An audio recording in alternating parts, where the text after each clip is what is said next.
budget hearing. And Steve Walsh, for at least another week and a half, is the director, and who can defend his budget. And we have Matthew Carpenter from the Office of Budget and Finance, and we have Lisa Kisbert as our, excuse me, wait a minute, let's see, hold on.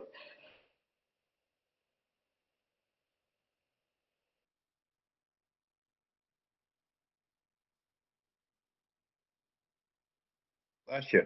Bless you. Analyst, our legislative analyst, Lisa Kisbert. Yes. Okay, thank you. The floor is all yours, Lisa. Okay. Good afternoon, everyone. The proposed fiscal year 2021 budget for the Department of Public Works totals $406.7 million, including $292.8 million in Metropolitan District funds, which the Council does not appropriate. The general fund portion of the budget totals $112.6 million, an increase of $4.6 million or 4.2%, primarily due to increases in personnel expenses, COLAs, increments, longevities, service contracts, which includes a 2% increase for trash haulers, and waste disposal costs to restore glass recycling, offset by decreases in operational supplies such as de-icing materials. The special fund portion of the budget totals $1.3 million, an increase of $1.3 million, due to the transfer of the county ride services, which are grant funded from the Department of Aging. This analysis identifies 5 potential operating budget reductions ranging from $42,000 to a maximum of $11.2 million. In your packet, you'll see that each potential reduction is identified as either a normal economy or a pandemic economy reduction. The first and second normal economy reduction, shown on pages 5 and 6, are the types of reductions our office would likely identify under normal economic situations and relate to the department's spending history. These reductions are less important to discuss now that we are in a pandemic economy. The remaining reductions, starting on page 6, relate to the new pandemic economy that we have entered. These explore how across-the-board actions might affect the department, and the purpose of presenting them is to give the director an opportunity to discuss the operational impacts of large-scale funding changes so that the possible staffing and service level effects of those lost revenues can be understood by all. Other discussion issues follow in the budget package beginning on page 7, which address the following: transportation, personnel changes, solid waste management, the safety office program, COVID-19, Metropolitan District Fund, storm emergencies, and the capital budget. At this time, I would like to turn it over for discussion. Thank you, Lisa. Do any of the members have any comments or questions for Lisa before we turn it over to Mr. Walsh? No, hearing none. Okay, Mr. Walsh, I'm sure you want to defend your budget and those identified cuts.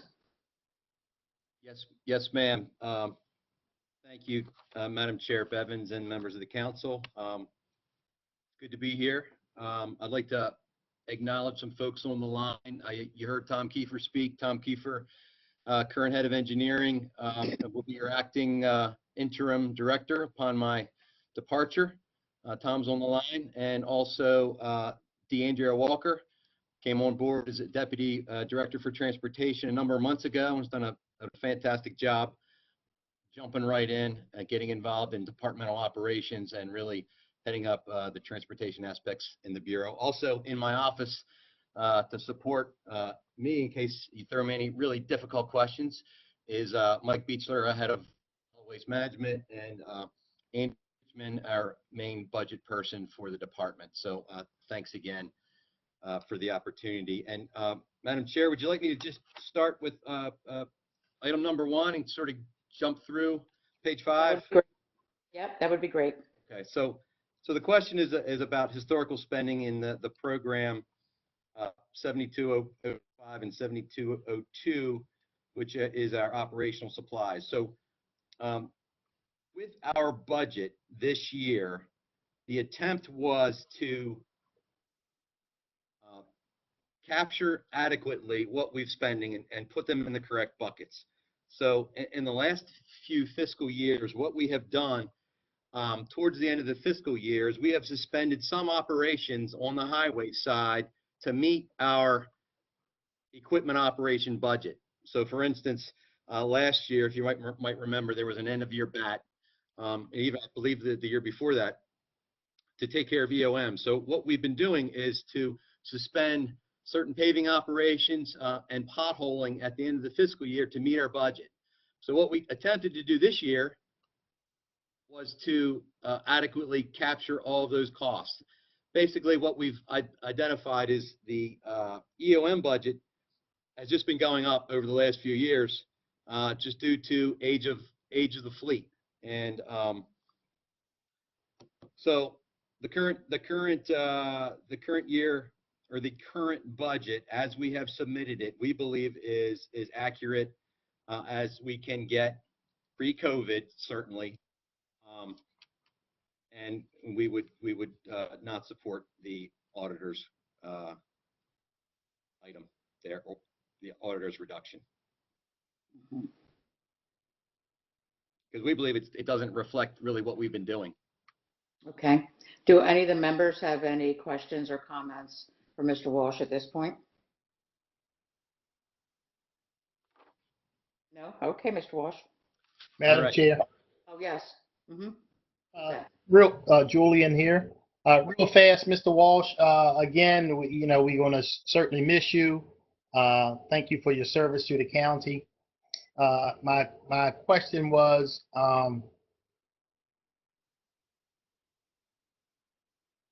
understanding what you just said in terms of delaying projects, and you made it an effort to recoup some of those moving forward.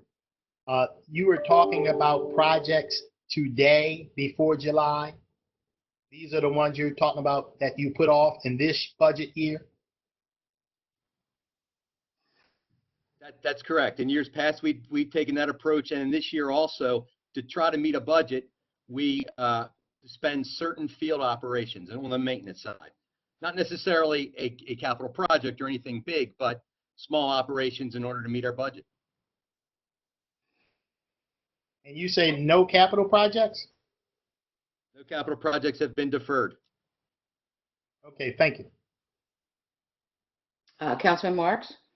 Yes, Steve, again, I want to echo everyone's comments. You have been a pleasure to serve with, and good luck in the future. One thing I've noticed this year that I want to commend you on is you seem to be getting a lot of resurfacing out the door right now from the previous year. Very smart thing to do with low traffic. And, I don't know if it's been done in previous years, but I'm noticing a lot of projects going through right now, and it's the perfect time to be doing it. So thank you for your wisdom in pushing that along. Thank you. And really, it is a great time to do road work and really any kind of construction work. And we had some discussions with the administration early on, and decided to keep those construction activities going as long as we can, certainly. Yep, very wise. Thank you. Anyone else? Madam Chair? Yes, Councilman Quirk?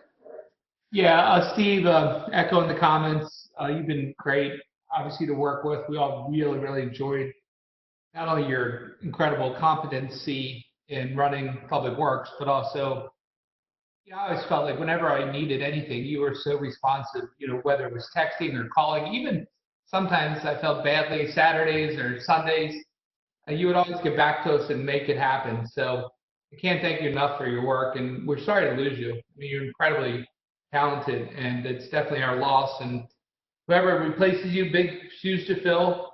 I guess if you could have somebody email me on who might be the contact on issues we've been working on, such as River Road and other things. I just want to make sure everything we've been putting in place kind of continues down the path that you helped guide. So whoever is the next person I should talk to or reach out to, I definitely want to make sure we continue the progress and the work together. So thank you very much. It's just just been great to work with you.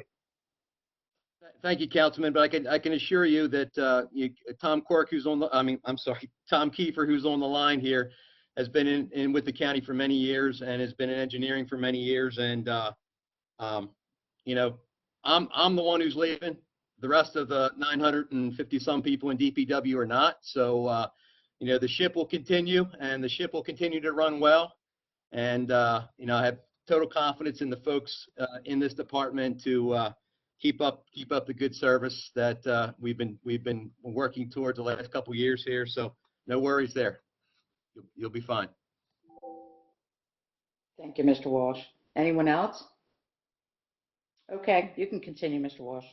Thank you. So item number 2 on page number 6, talk about our advertising.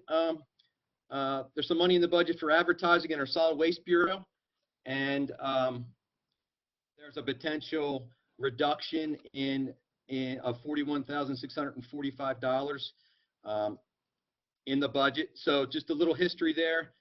Historically, we have had some money in the budget for advertising to promote recycling, and it has always been a springtime activity. Historically, we have that item has been used to meet budgets also. So when you look at historical spending, that is correct. We have not spent our entire ask in the budget every year, but it has been used to sort of fill budget gaps. Is it our desire to continue with that money? It certainly is.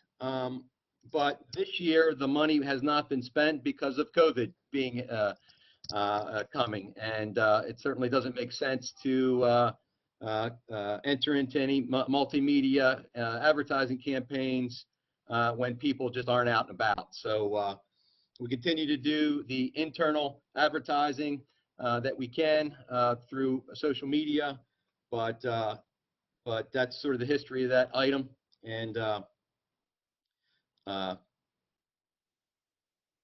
we certainly would love to see it stay there if possible, but we understand certainly what we're facing.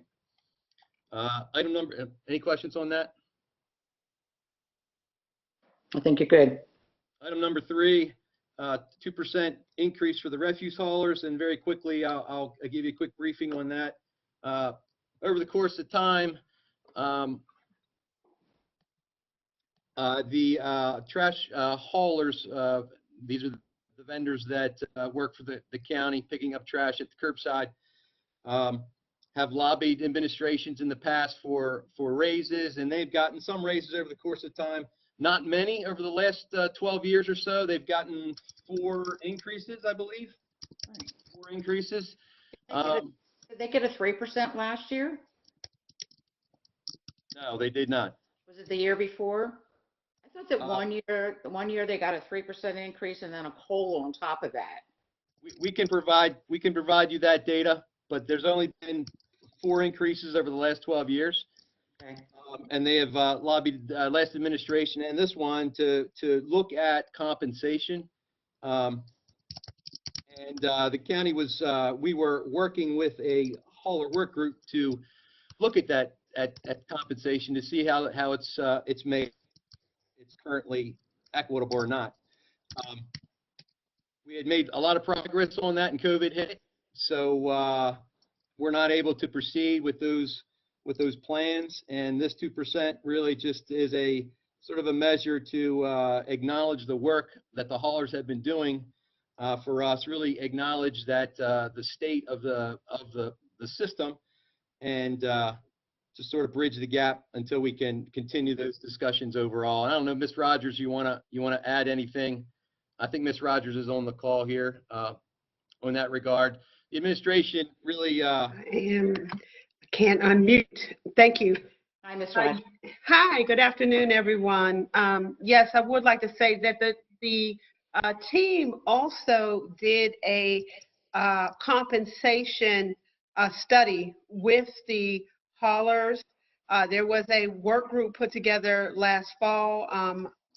Mike Beechler and Tim, who worked directly with the haulers, worked with the representation of all of the hauler community, large haulers, small, women-owned, minority haulers, to work on what their actual costs are. So that was some really good work that was done. We did that as well to really look at this.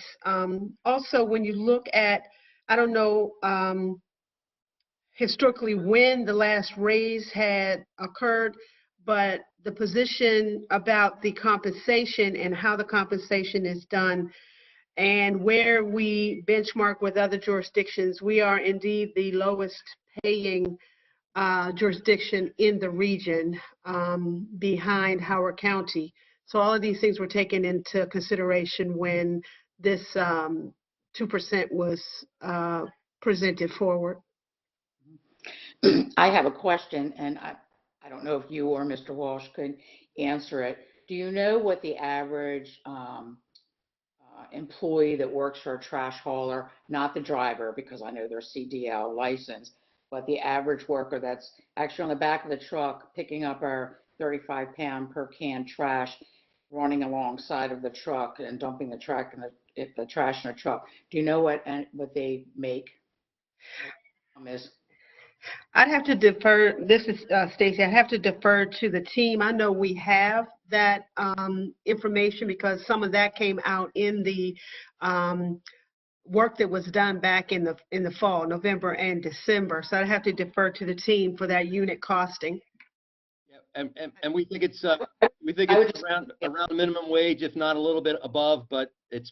I heard it's 25 cents above minimum wage, and that was a real shock for me, for how hard those individuals work in all weather.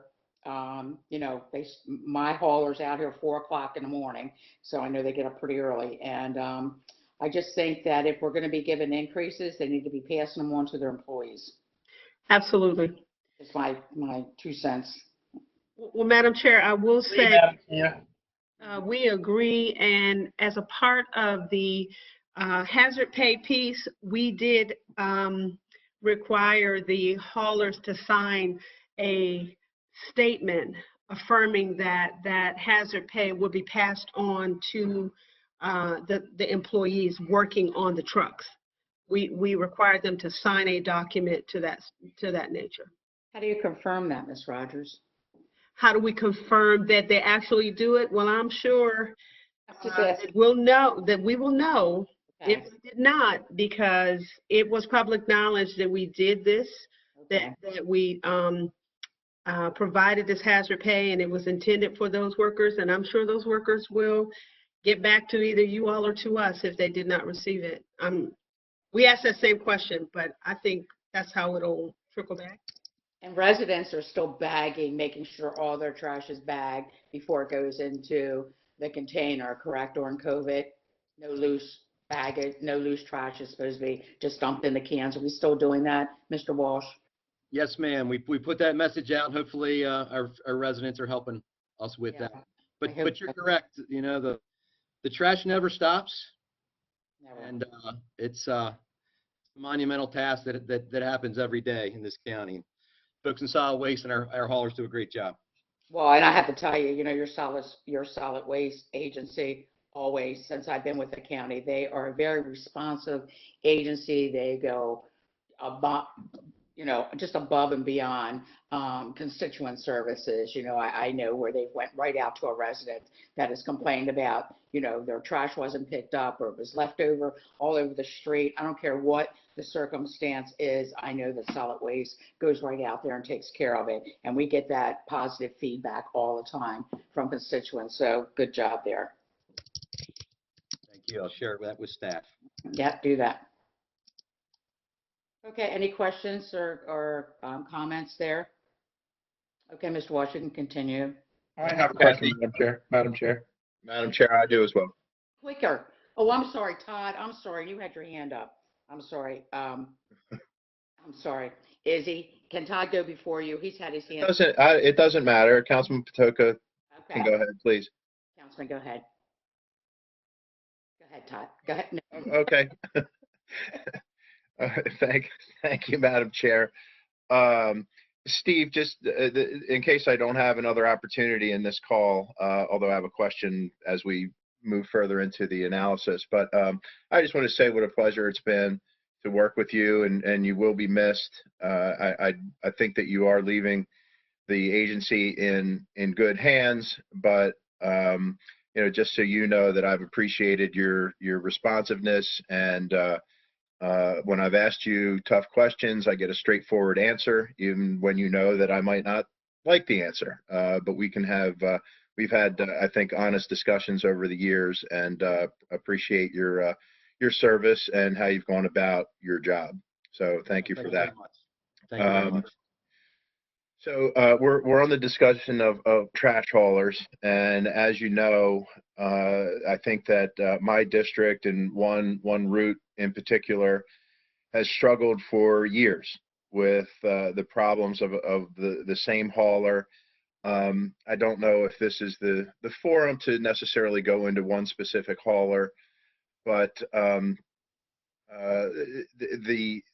the time is over where we can just be patient with this and give a hauler with consistent problems the benefit of the doubt. The county has helped out with its own personnel, its own equipment, and we have residents who are just have no confidence whatsoever that things are going to be done on time, and that when something is fixed, it goes on the way it should for a couple months, and then it falls off again.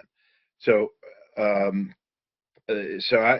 sort of done with the whole issue of this particular hauler, and I would think that the county would look at replacement of this particular hauler once and for all.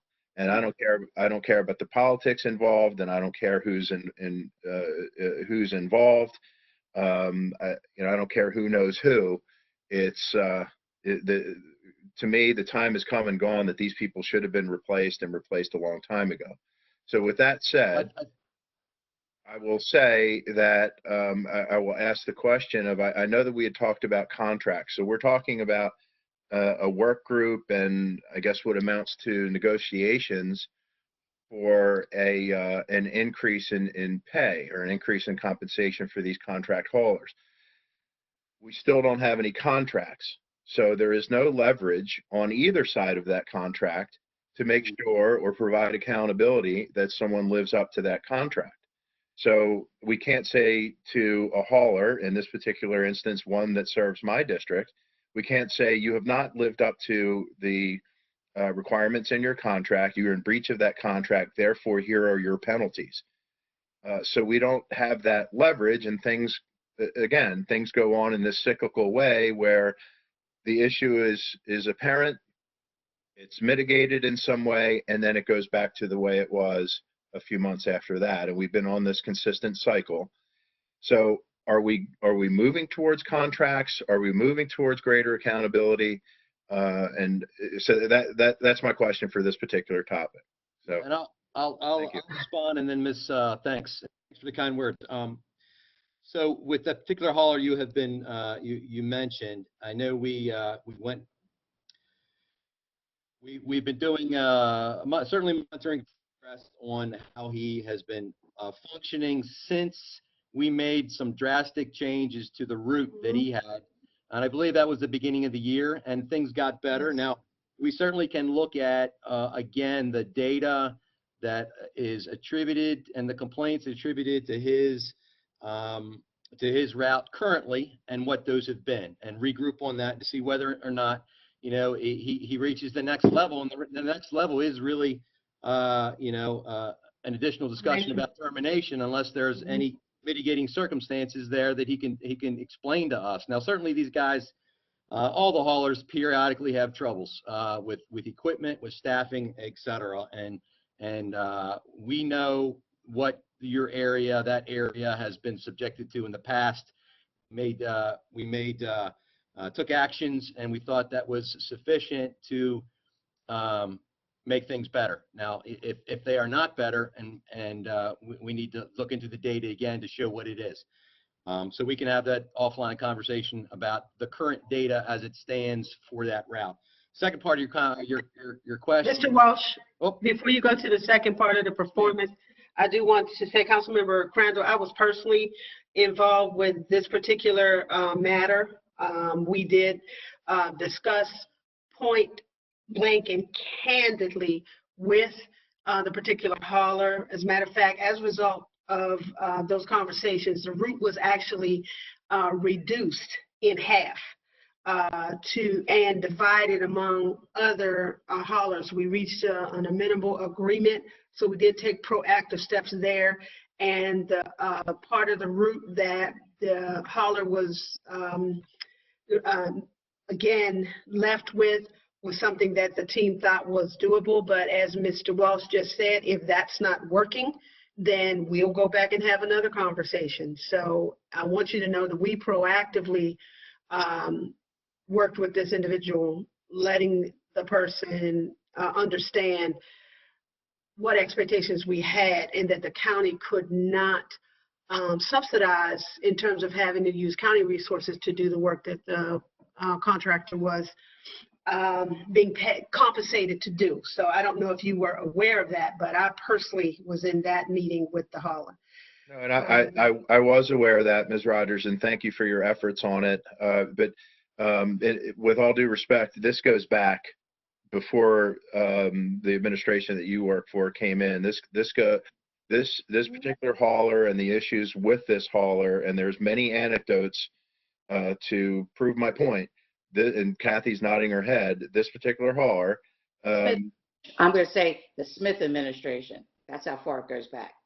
This has been going on for years, and so the issue.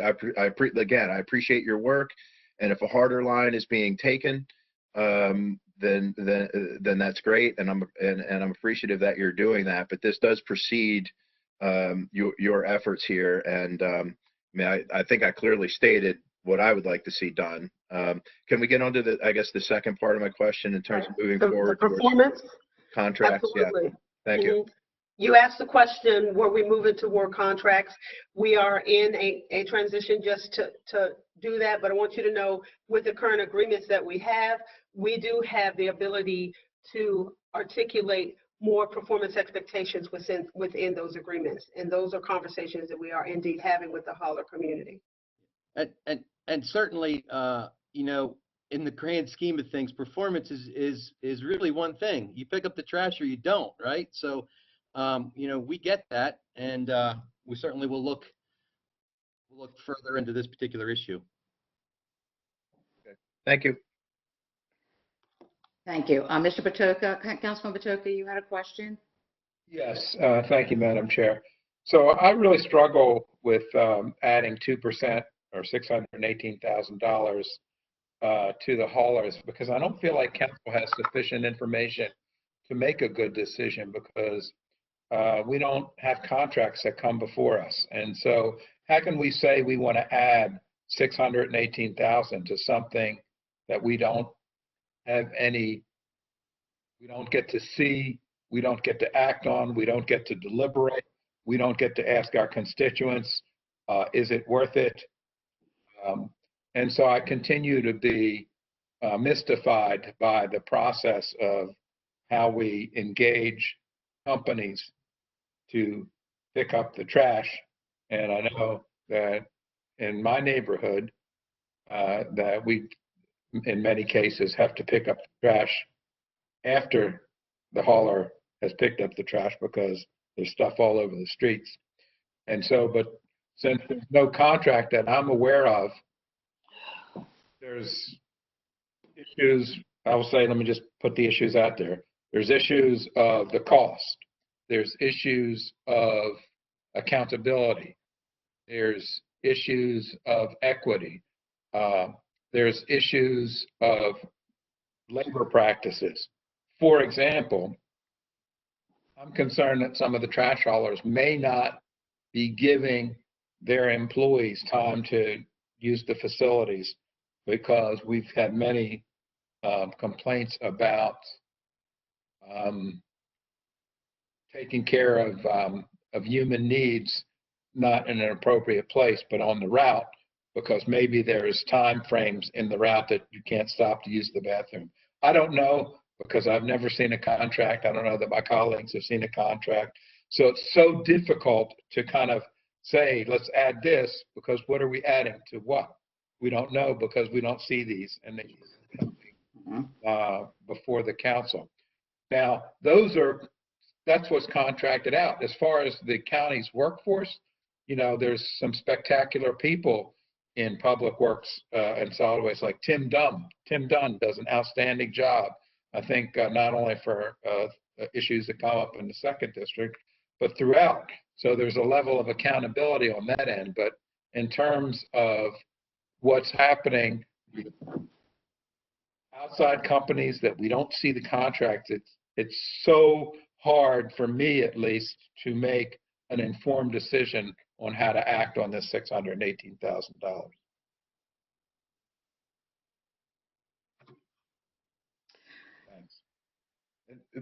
Madam Chair, if I can, I think Councilman Patoka makes an excellent point Mhm. on the lack of on providing increases, and we don't know an increase to what, and that goes to the lack of contracts, and frankly the lack of transparency that the councilman mentioned is pertinent as well.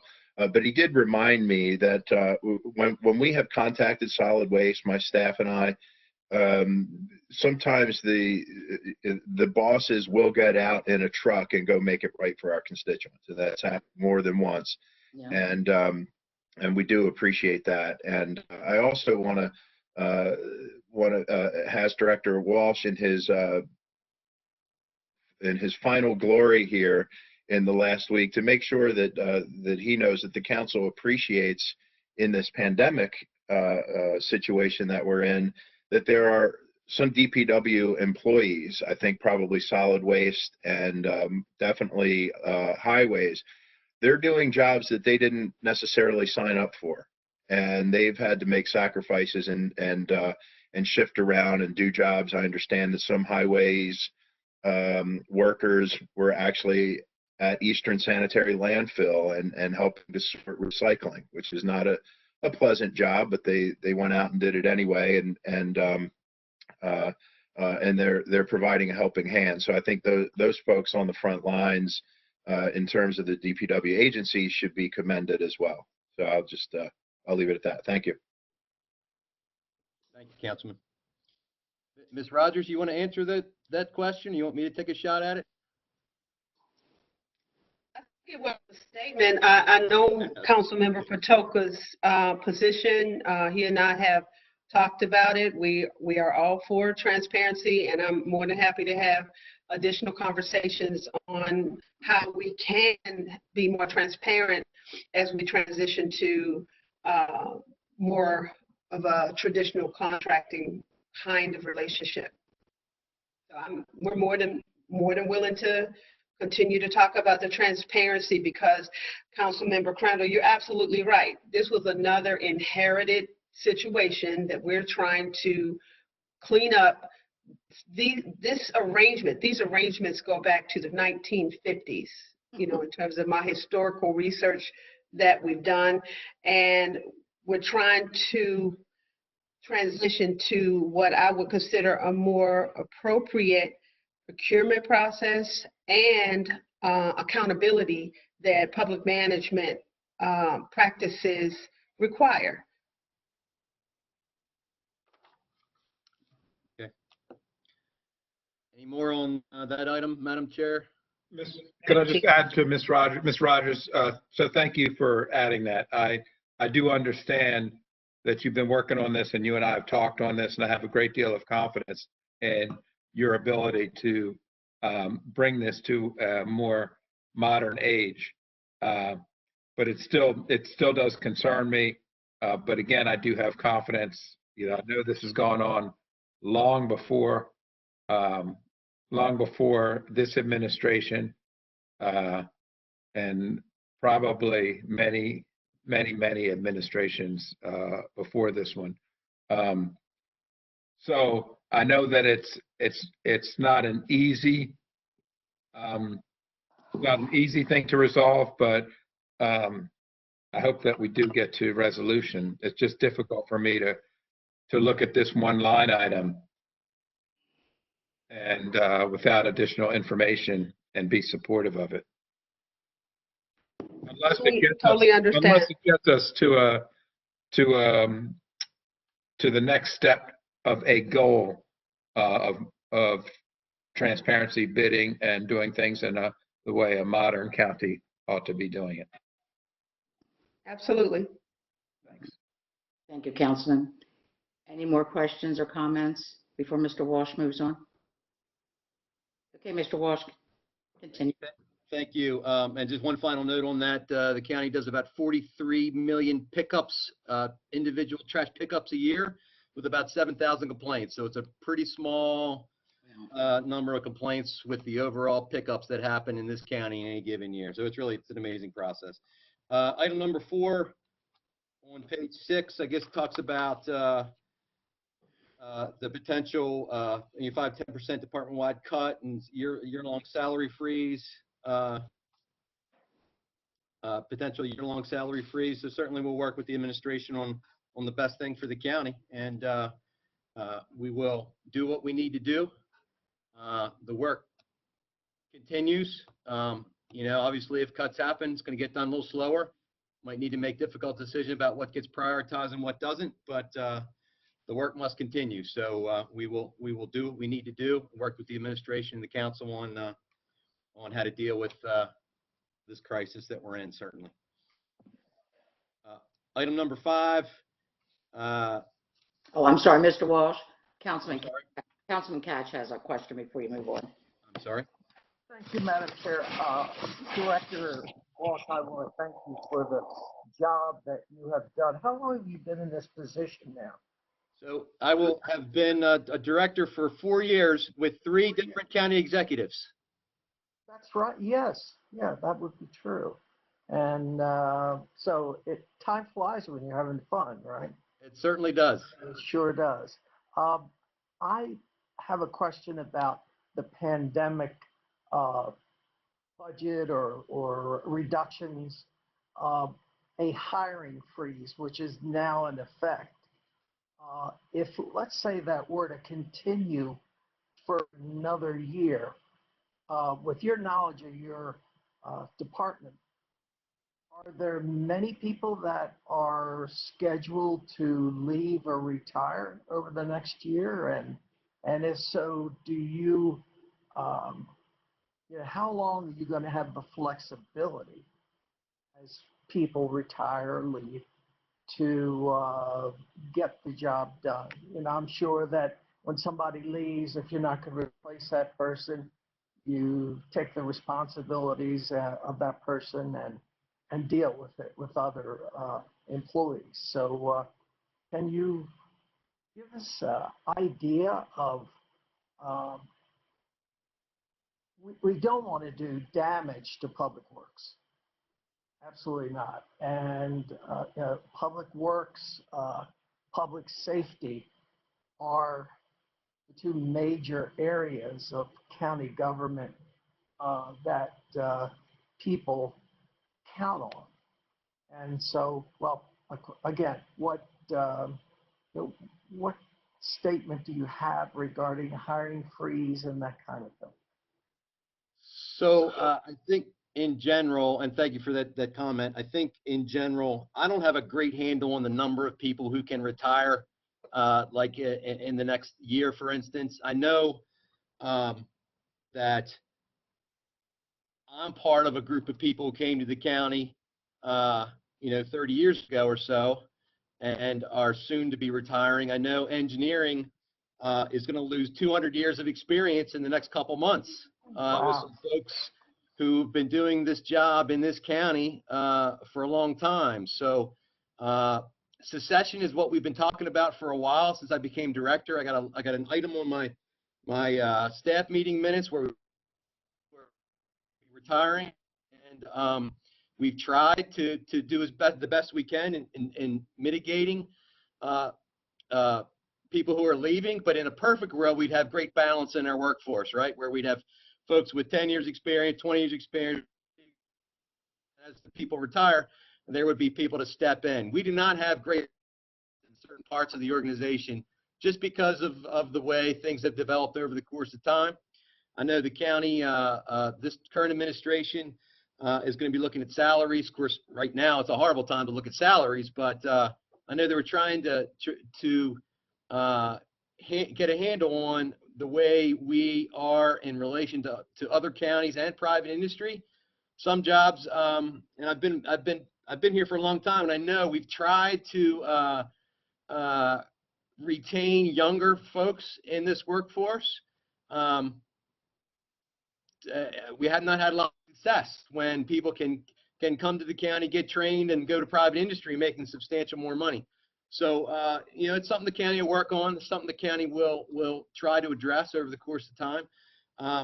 As far as what happens if I can't refill positions, you know, we'll be working with the administration on identifying what needs to get done, what can't get, what we will ask for waivers of this, of the freeze. Obviously, some positions in solid waste, like I talked about before, the trash doesn't stop. So I need to have a certain amount of people who can deal with that trash coming into the landfill, coming through the transfer stations.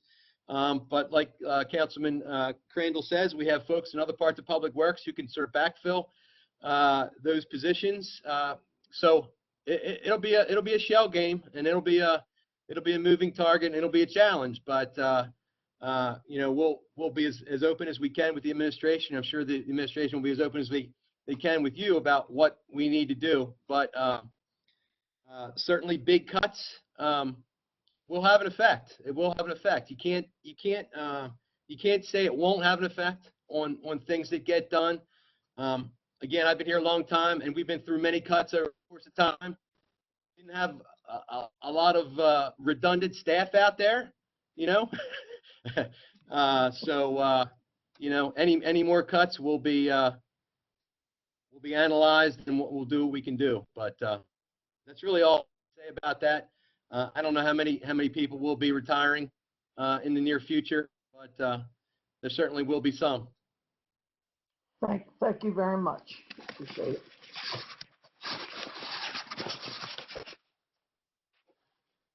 I'm sorry, item number 5, unless there are more questions.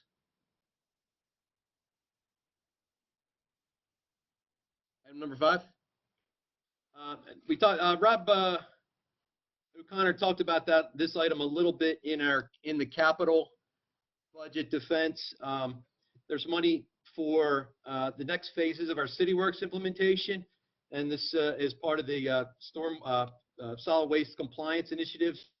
There's many phases to the CityWorks rollout, and this was one of the many enterprise-wide systems that the county wants to invest in and put all our operational departments on, so there is consistency in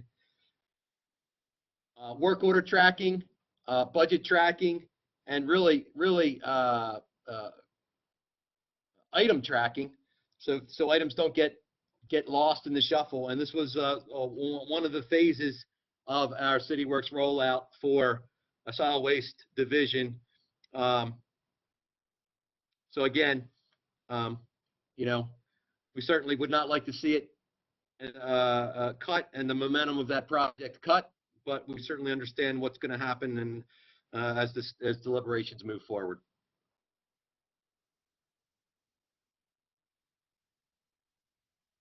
More questions on that one? Madam Chair, I think you're still on mute. I was muted, I'm sorry. Any questions for Mr. Walsh for item number 5? Okay, I guess you can move on to transportation, number 6. Item number 6, transportation. So a lot of things going on there, obviously, and the county executive has made it known that transportation has been a priority of his since becoming the county executive, and it really started with some staff hires that we made. Miss Walker's been a great addition to the staff. Tremendous amount of government experience and experience on the transit side as we roll out our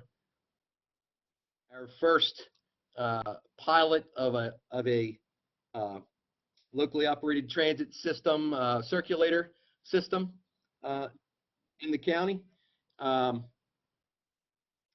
That was the first part of it, along with Sam Sneed doing great work on the planning side, and Jesse Bialek, our first bike and ped planner, named bike and ped planner. So those folks doing great work, sort of pushing the transportation agenda forward in a more aggressive way.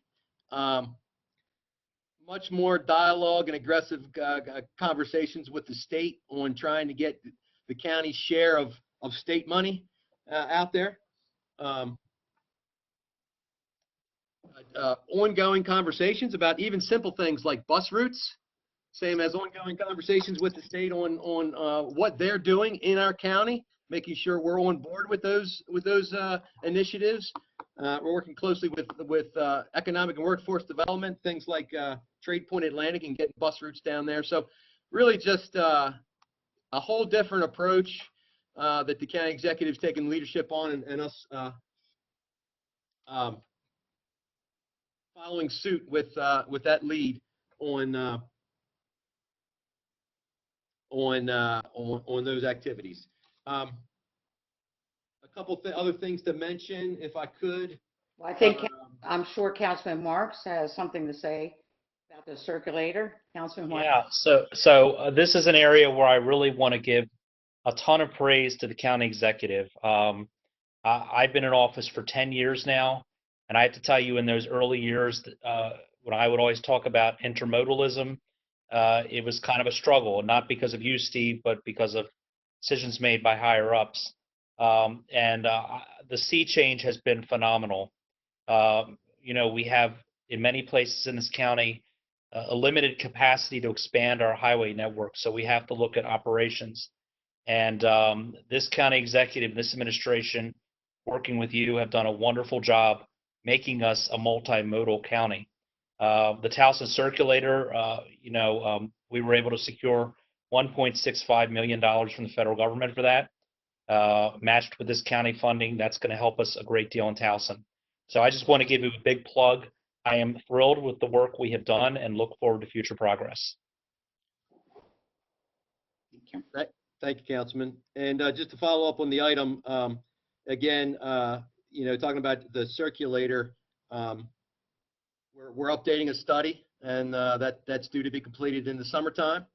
And once that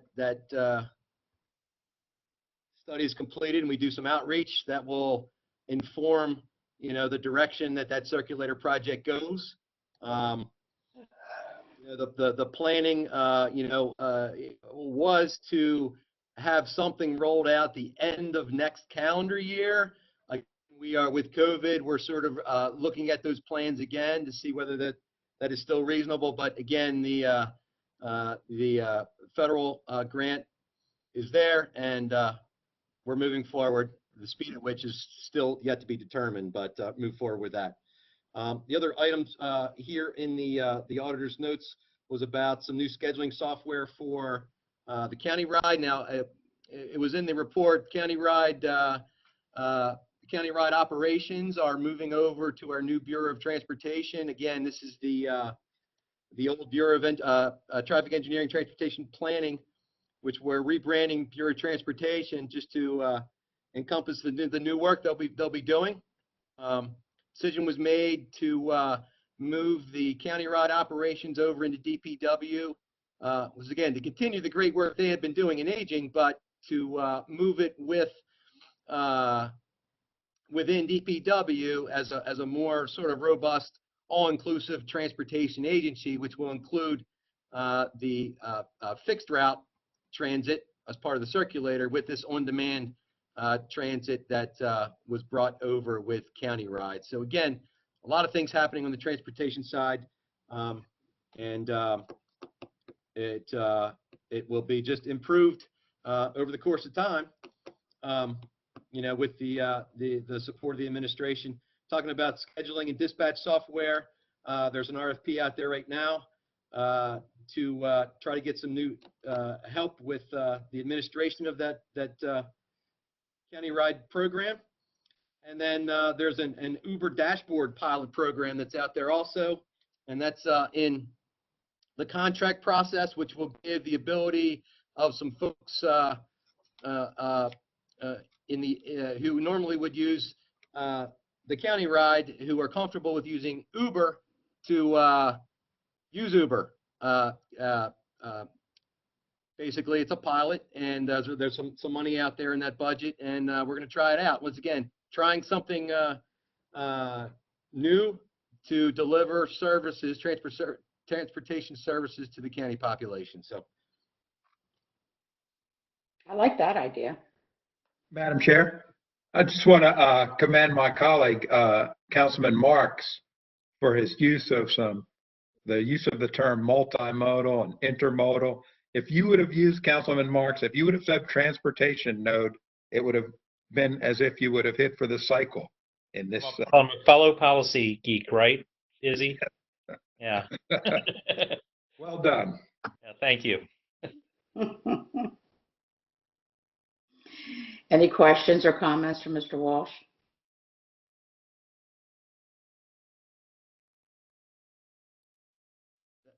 okay, thanks. Item number 7 on page 11. And this item talks about the addition of a second deputy director and the roles of that position. So when I think you all know the diversity that this department, the responsibilities of DPW, and really what we do on a variety of fronts. It's been wild for me coming in as director 4 years ago, grabbing onto a fast-moving train, just trying to keep up. And with some new efforts on the transportation side, it made sense to bring in a deputy to really take leadership and ownership of the transportation things in the department. And when we really look at the department as a whole, there's really two sides of it. There's the transportation side, highways, highway operations and traffic and now transit. And then there's another side of the house, which I'm going to say is more environmental. There's the solid waste stuff. There's the water and sewer stuff. And what this additional deputy does really is sort of this person will take the ownership of on the environmental side of the house, the solid waste and the water sewer stuff, and really align things. What we believe creates a great alignment within DPW, and provide support to the director. There's so many new initiatives, so many new administrative actions, and higher level new projects that the director really needs higher level support to be able to help the bureau chiefs with, number one, day-to-day operations, and help make sure that these broader countywide initiatives are implemented correctly and sustainably in the department as a whole. So I'm disappointed that I won't be able to be here to see how the department functions with what I believe is a much better organization structure. But I think it's the right thing, and the administration has supported the organization as we have broadly laid out. The full reorg is not in this year's budget, and I'm sure the next director will have a chance to put his stamp on it if he wants to look a little different. But really what this budget does is I'm taking a current position and renaming it, making it a little higher position, and that's the deputy. So the other part of the second part of the question is what initiatives are we taking to improve employee retention and recruitment, and are we collaborating with CCBC and Economic Workforce Development about skills and skills training? Yeah, definitely ongoing conversations with both. The county does well in bad economies in hiring folks. In great economies, they have trouble. And, CDL drivers, the last few years, it's been difficult in hiring folks and retaining them because, I don't know whether people pay much attention to the radio, but not too long ago, they were talking about CDL truck drivers making $62,000 a year with signing bonuses. Very, very difficult hiring folks. Once again, you get lucky. People want to work close to their home and don't want to do long haul trucking. But I think it's an initiative and part of the long discussion that we're going to be having with the administration, with HR, and with CCBC. I know they're developing training programs for truck drivers. The same thing with economic and workforce development, making sure that they can provide workforce to the county as well as workforce to business owners out there, and making sure that we can find folks who, number one, want to work in the water and sewer industry, who want to do those dirty jobs that people can make a decent living doing those dirty jobs, learn a skill, and come to work for the county and get a county pension if you end up staying here. So other than that long-term working with those groups, not a lot else to say out there. I know we have and have for a while had a relationship with Lansdowne High School, trying to get some of those folks out of their tech programs working in our Brady Avenue location down in the south of the county there, and we've had some success in hiring some of those kids, some of which have worked their way up to some supervisory roles now. So that relationship will be continuing, but it's an ongoing discussion. Try to maintain we have workers to backfill the workforce. And I know Ted DeBoda, our chief of utilities, is involved in some industry work groups to talking about the industry as a whole, trying to get water and sewer workers out there. So again, ongoing dialogue. And the final statement is impact of the hiring freeze on recruitment and succession. Again, we talked about that a little bit. It certainly hurts, but we do what we do. And I learned a long time ago that short-term woes trump everything else, right? We have to deal with that short-term budget woes to maintain the county moves forward. And we adjust as we need to. May not be perfect, but we will adjust as we need to. So. Thank you, Mr. Walsh. That's good to hear. Are there any questions or comments from Mr. Walsh? Councilman Marks? One more. So I'm just inquiring about the future of the digital sign program. We had the pilot program on Register Avenue, very well received, and my understanding was we'll be rolling that out to all the other districts. Is that correct? That's correct. Yes. Yep. We want to finish that program or finish the pilot so we can get the data and really make an informed decision about what that looks like in the future. The problem now is traffic is so messed up by this COVID that you can't gather good data now. So I was just talking to the guys the other day. The equipment is soon to be in the shop if it's not there already, and we can talk about when that stuff needs to be put out there. But yes. Okay. Thank you. Still out there. Yep. Any other members? No? Okay. Next question. Page 14, bottom of page 14. Oh, did I miss any? I don't think I did. I think so. Yep, bottom of page 14. I think we talked a little bit about this, but this continues in the solid waste front. Talks about bulk trash removal. So we had, obviously there's a lot of folks out there who would like to see some form of bulk trash reinstated.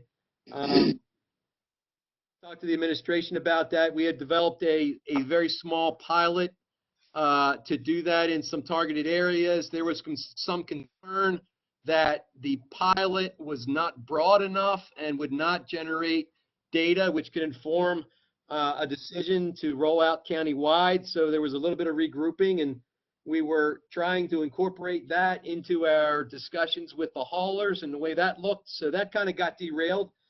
But obviously, the administration has heard the desires of citizens out there as well as council, and we will try to incorporate that into future plans and future discussions.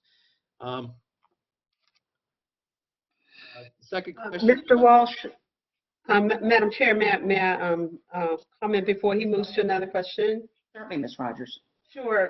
We are fully supportive of the bulk trash effort. We know it's important.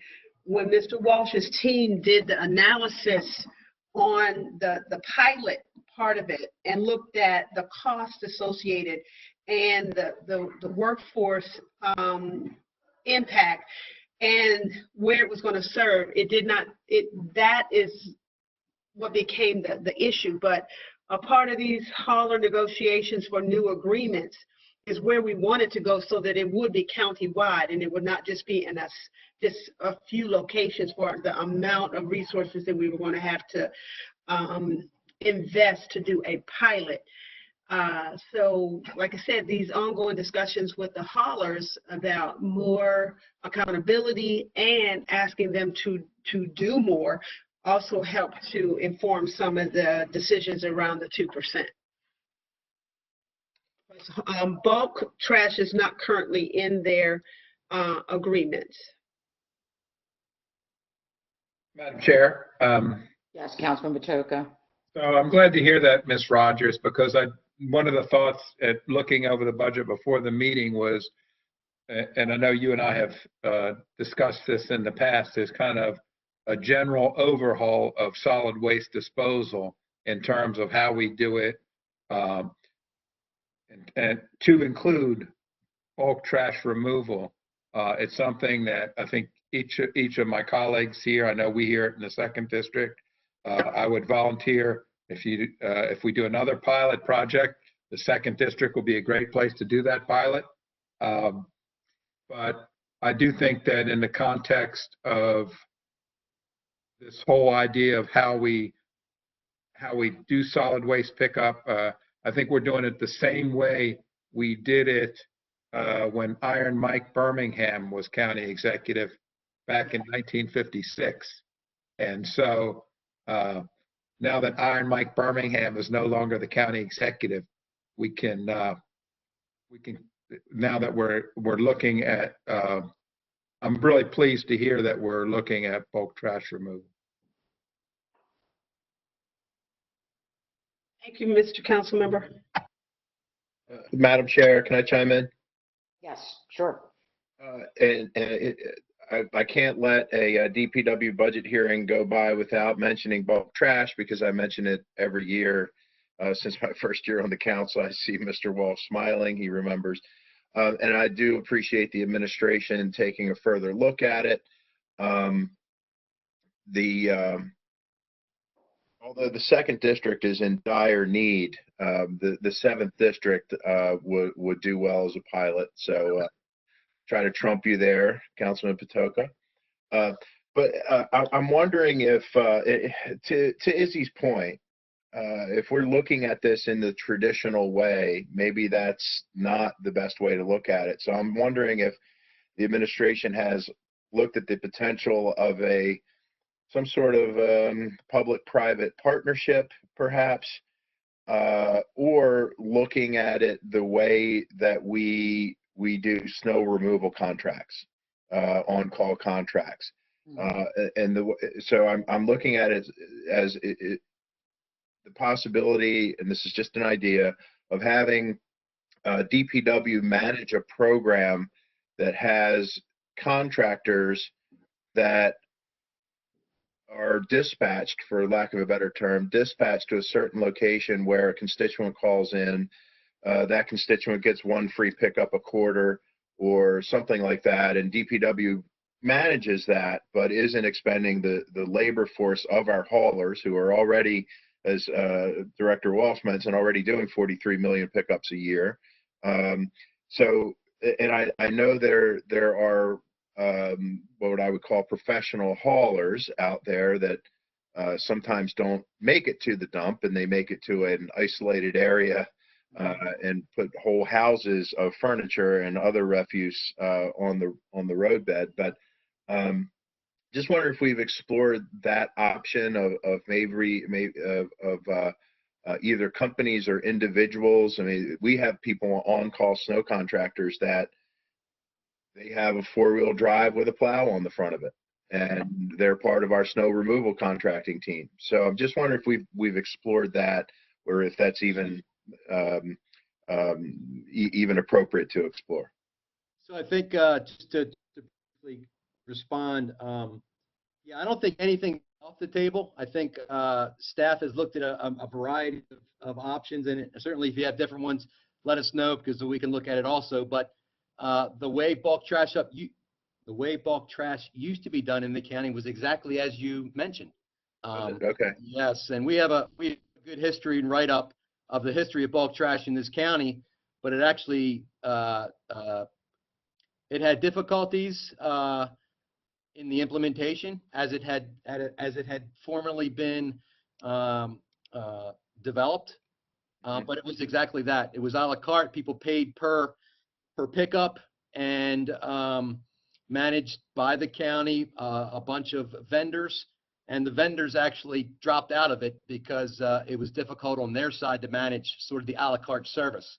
So what the direction that the county was going was, at least the preferred direction, was similar to some other counties where it's picked up with trash, basically at the curbside, and you were given a size limitation or an item limitation on what's picked up at the curb. So again, future discussions, future budget discussions, and future impacts to the system. Yeah. But you know, like Ms. Rogers said, the administration certainly supports the overall activity and looking at it again. So Steve, would it be fair to say that it would be kind of under the scenario you described, that it would be akin to, here are your yard materials recycling days, here are your recycling days, here's your trash pickup day, and then maybe once every quarter or so you would incorporate, or this system that you're talking about would incorporate a bulk materials pickup day? Something like that, correct. Okay. Something like that. Okay. Well, I'm happy to see explored.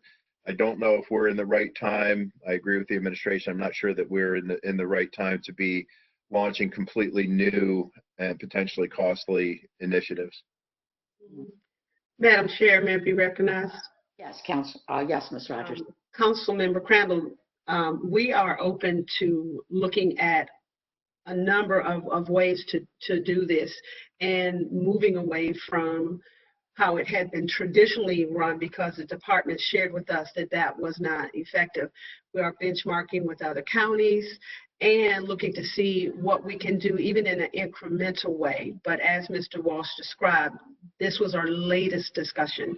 How could we work with the current haulers to see how much could be done in relationship and in coordination with their current pickups, so that we could get something back on the books to move forward, because basically it was discontinued in prior budgets. Okay. And I'll just tell you thank you, and I'll just say the genesis of my idea that I threw out, it's not a completely original idea, obviously, but is that when we have illegal dumping occur, and it's not necessarily on county property, which DPW does not have the ability to go onto private property. We have, in our district, we have a number of volunteers on their own time and dime that go out and pick this stuff up and take it to the dump and dispose of it properly, and they're doing it for free.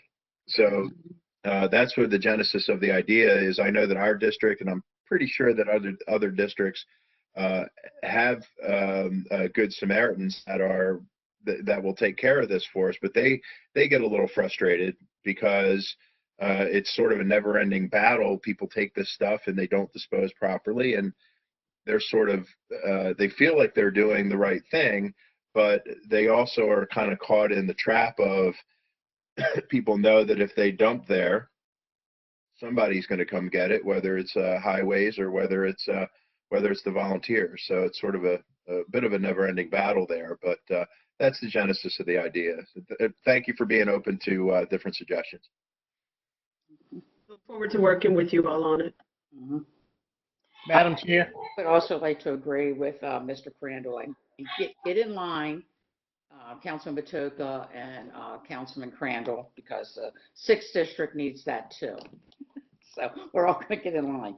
I think that 2 things would be accomplished. One, we have an overwhelming amount of illegal dumping, and that's what Councilman Crandall said. And I think a lot of that comes from, it's twofold, but a lot of it comes from people that say, oh, I need a garage cleaned out, or I need a basement cleaned out, or I just have some junk I need to get rid of. And these fly-by-night guys with a truck and a little sign on them say, oh, I'll give you a great price and I'll get rid of it for you. And they're the people that are actually dumping it illegally. They're not taking it to the dump. They're, dumping it. And, my hot spot, my district is Rames Road. I know where Todd's is, over by the brewery. And, we just have these hot spots where there's no lighting and you can see traffic coming from far away. So you can get out of there pretty quickly if you need to. And these criminals, know where these spots are too. So it's unfortunate. But I remember back in the day, just to give us all something to think about, I think next to Wade, I'm probably the oldest person on the council. But back in the day when I was a kid, there were 3 folks that made all the dogs in the alleys bark. Now, I grew up in a little row home on Berkshire Road in Todd Crandall's district. And the gas man walking around for 3 straight hours yelling gas man made all the dogs bark. And then we had the produce man who yelled cantaloupes down the alley once a week from June to July. And then we had the junk man. And these were horse-drawn wagons that went up and down all the alleys in these neighborhoods. And the junk man would just be yelling junk man, and you would run down to the bottom of your yard and tell him what you had, and he'd tell you how much it would cost to get rid of it, and he'd put it on the back of his wagon. So that was before we had bulk pickup in Baltimore County. I just remember that, and that was the 60s, and I have that memory. But I too hear a lot from constituents about bulk trash, and I hope it is something that eventually one day we can all wrap our heads around and find the budgeting for and get back to that. I just think that our districts will be the better for it. Madam Chair? Councilman Jones? Yes, I just wanted to make a comment. Clearly, the bulk trash pickup is welcome and wanted. I just wanted to make sure when I heard Ms. Rogers say that what we're doing was not working, we were not talking about the community dumpster days, because it's been my experience that is a very popular program and really gets used. That was not what I was referring to, council member. We know that part works. We're talking about what had been in place in terms of the contracting part of it. It was done prior to our administration, but then was discontinued even before our administration. We're trying to revive it. The dumpster day piece was not a part of what we were discussing. Okay, thank you. Mr. Walsh? Okay, so then the next question was about the second trash pickup. Some areas that had, as part of the county's rat eradication program, had a second trash pickup.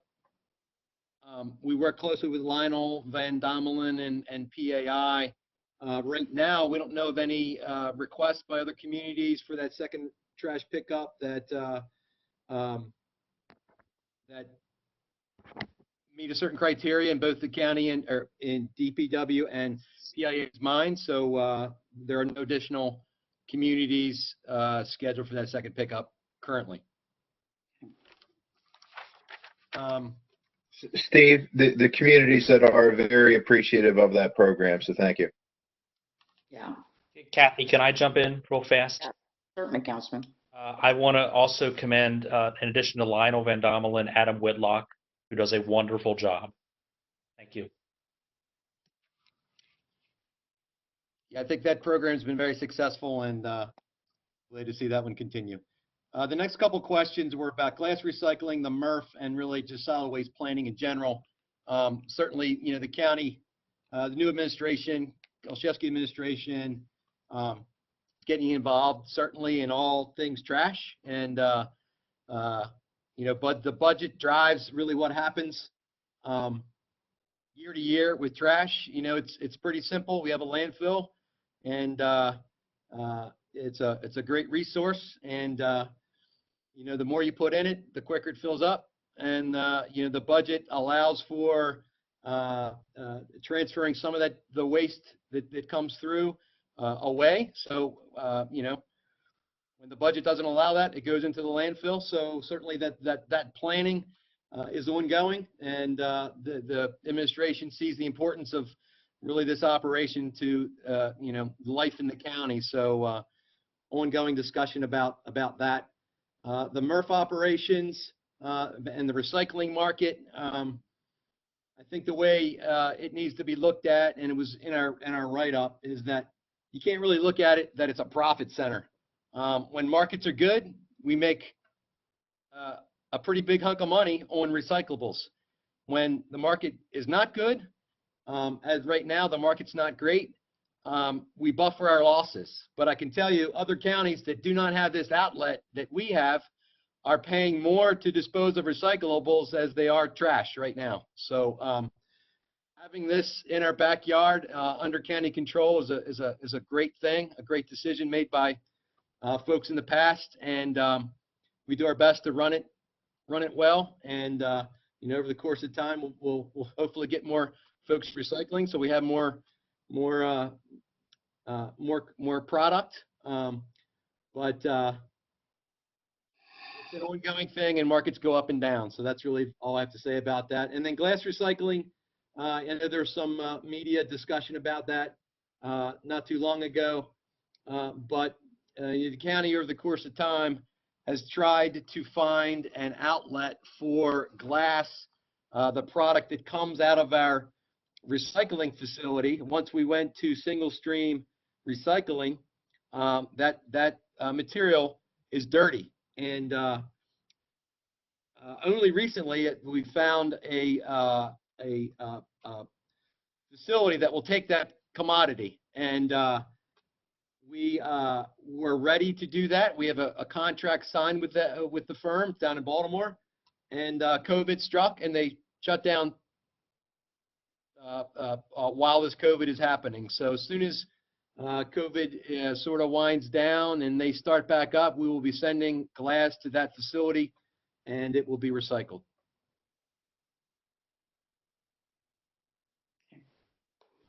Any questions for Mr. Walsh? Okay. Coming down to the end here, the discussion about the safety office. So very briefly, the safety office has been within safety and training, has been within our Bureau of Highways. The budget has not been as clearly defined because it's been part of that bigger program.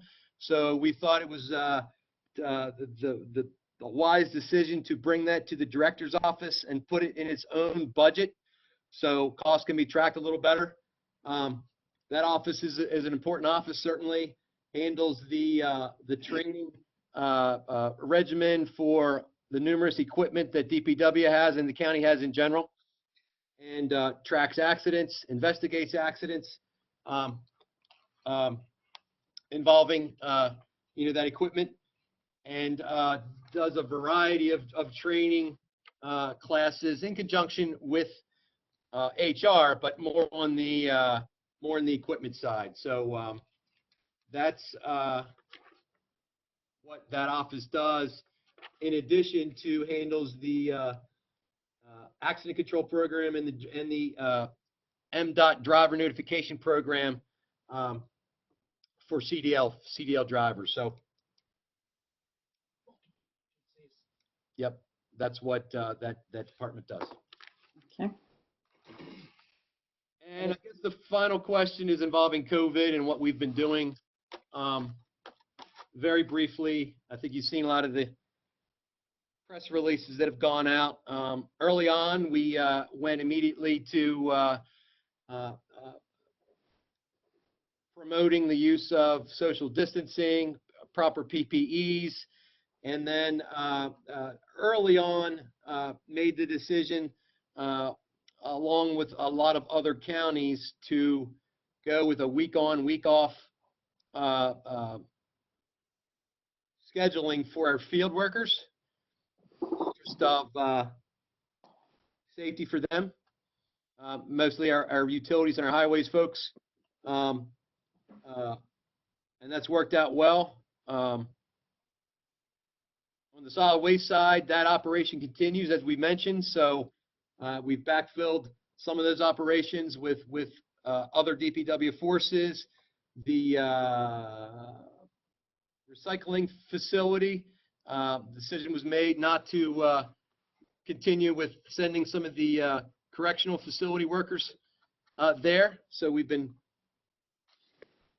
backfilling that operation again with highways and utilities workers to maintain that. That's an important operation. So in a general sense, we've been doing okay. Some of our items, some of the work that we would consider non-essential is backing up a little bit. Maybe some potholes work is backing up. Maybe a little bit of final trench repair on utility breaks is backing up, but we think we're doing all right. And we're developing plans for eventually coming out of this. Overall, we think we've been doing fine. It's been certainly tough on everybody, but all the credit goes to frontline workers. Coming to work every day, doing work as they have been, and a lot of our staff's working from home also, trying to work through those issues. Once again, it's new. Some of our folks had been before, but not to the extent that they are now. And again, working through all that as best we can. So I think that is the last question, Madam Chair. Well, thank you, Mr. Walsh. Are there any questions or comments from Mr. Walsh before we close this hearing? Mr. Walsh, as the chair, I would just like to thank you again for your tremendous service to Baltimore County. You will be missed. You had big shoes to fill, and I wasn't quite sure you were going to fill them, but you did, and they overflowed a little bit, so kudos.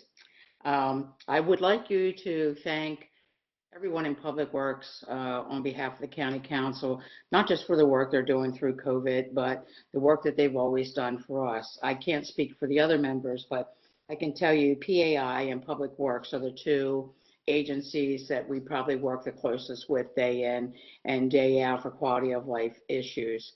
And I appreciate everybody in your department and the work that you've done. And I'm sure that you have left them in a wonderful place.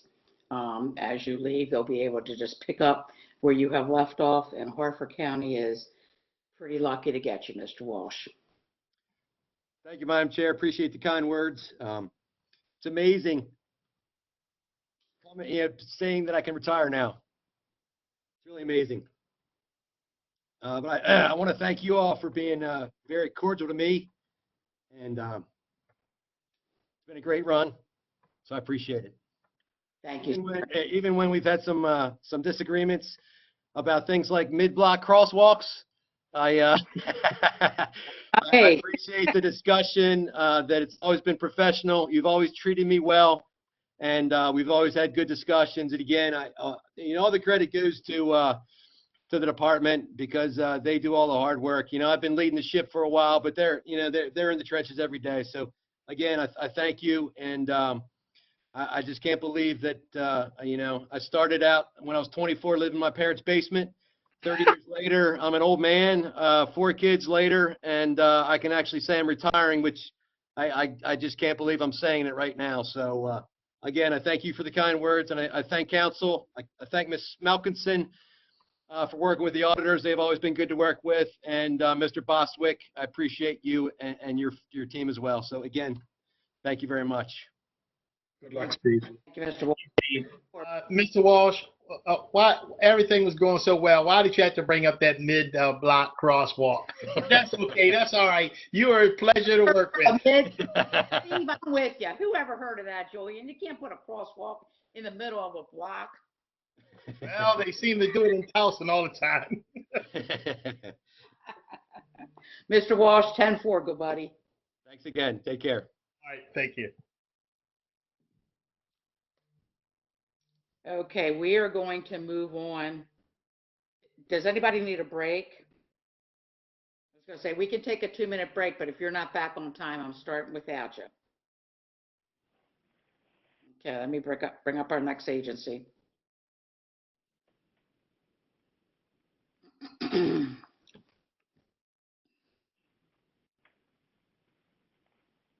Oh, Lord, I have my husband's iPad. Lord, Lordy. We going to retirement or insurance? Insurance? Sure, sounds good. Good afternoon, Madam Chairwoman and members of the council. Good afternoon. The insurance contributions analysis is presented under tab 43 in your books. The office's proposed budget for fiscal year 2021 totals $131.2 million, an increase of $20.4 million, or 18.4%. The increase is primarily attributable to a resumption in partial funding for other post-employment benefits, OPEB, and increased contributions for active employee health insurance and liability insurance. The proposed fiscal year 2021 budget includes $88.4 million of funding for active employee health insurance and $20.8 million in OPEB funding for general government employees. This budget appropriation only represents funding for general government employees. OPEB and active health insurance funding for component unit employees flows separately through each component's budget. OPEB contributions increased government-wide in fiscal year 2021 by $13.4 million. Though the amount doesn't cover even half of projected retiree and beneficiary claims costs for the upcoming fiscal year, it does signal that the county is moving in the right direction in terms of improving the fund's financial viability. Discussion of the OPEB fund's financial condition begins on page 3. The discussion includes efforts by the administration to ensure the fund's solvency by increasing OPEB contributions and reducing retiree prescription costs via a transition to Labor First Medicare Part D prescription drug plan. Our analysis identifies a $24.4 million potential budget reduction. As you can see in the chart on page 5, favorable claims experience has led to excess reserves for active employees beyond the amount recommended by the county's insurance consultants. The blue portion of the bar reflects the required reserve amounts. The office's projected surplus as of June 30th, 2020 of approximately $24.4 million could be used in lieu of newly appropriated funds to cover the cost of health care claims. The $24.4 million potential cut would decrease the general fund insurance contributions program to the consultant recommended minimum reserve level of $26.4 million. On page 8, we begin discussing the financial condition of the OPEB trust fund, including solvency projections and the potential impact on the fund of transitioning retirees to a Medicare Part D Labor First prescription drug plan. We have identified several issues of interest and have posed a number of questions to the office. These issues also begin on page 5. Issue questions begin on page 13. At this time, I will turn things over to you for discussion. And I apologize, Madam Chairwoman, for preempting your introduction. And that was Ms. Rubin speaking, who is our analysts from the auditor's office. Thank you so much. No, I think that was my fault. Are there questions or comments for Ms. Rubin? Okay, Mr. Blades? Are you going to be speaking? Madam Chair, I am. Okay, How are you today? I'm good. How you doing? Okay, I will do my best to bore you and see if you can stay awake through this. Okay. So, $24.4 million recommended reduction. I agree that we need to look at the available funds here. I'm not 100% in agreement with the 24.4, but I do agree that this is a good source for us to help offset general fund revenue losses. So I will be working with my staff and I'll work with the auditors to finalize a recommended number in this area. Well, that's good to hear. Okay. That's a start. It usually doesn't start that way. Okay. Madam Chair, Yes. could I yes. ask a question about OPEB? So would that be so for fiscal 2021? Are there any opportunities for OPEB in the current fiscal year, or is it too late for that? Well, the recommended reduction is not OPEB. It is just general government employees and retirees up to 65, which are the pre-OPEB retirees. So it's the available balance within that fund. Though actually, it's two funds right there. It's the insurance fund, which is the 38 fund for general government employees, and the 28 fund, I believe, handles the pre-OPEB retirees. So it's really in that ballpark, that area. So that is the location of that. It's not the OPEB fund. But if you want, it's all moving forward in 2021. I would actually, if we're going to take this reduction, I think we need to talk. I'm going to talk with Lauren about how to proceed with it, because my preference would be to allow for it to take place in FY20, so that we can drop those monies back into fund balance, so that we minimize the possibility of us touching fund balance in FY20. Okay. Instead That of was kind of the 21. nature of my question, so thank you. Sure. So I'll go ahead and move on to OPEB. Where we are right now, our actuarial has forecasted that based on our current trends, well, pre-COVID trends, that we would use all the funds, all the money within the fund by 2025. We have been working on increasing our contribution. In FY19, we were at 5.3 million. We're up to roughly 35 million for FY20.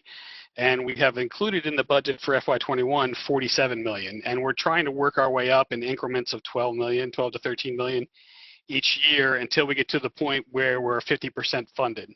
And that'll take current projections out till 2048. So, but given where we are right now and looking for monies to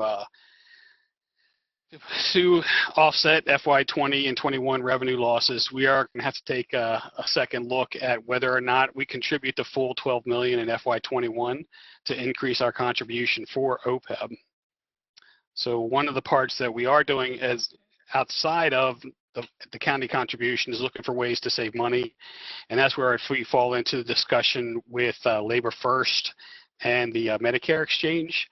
So we are working forward with developing a plan that is the best value for our retirees that are over 65. The private exchange will allow retirees to customize their coverage and maximize their savings.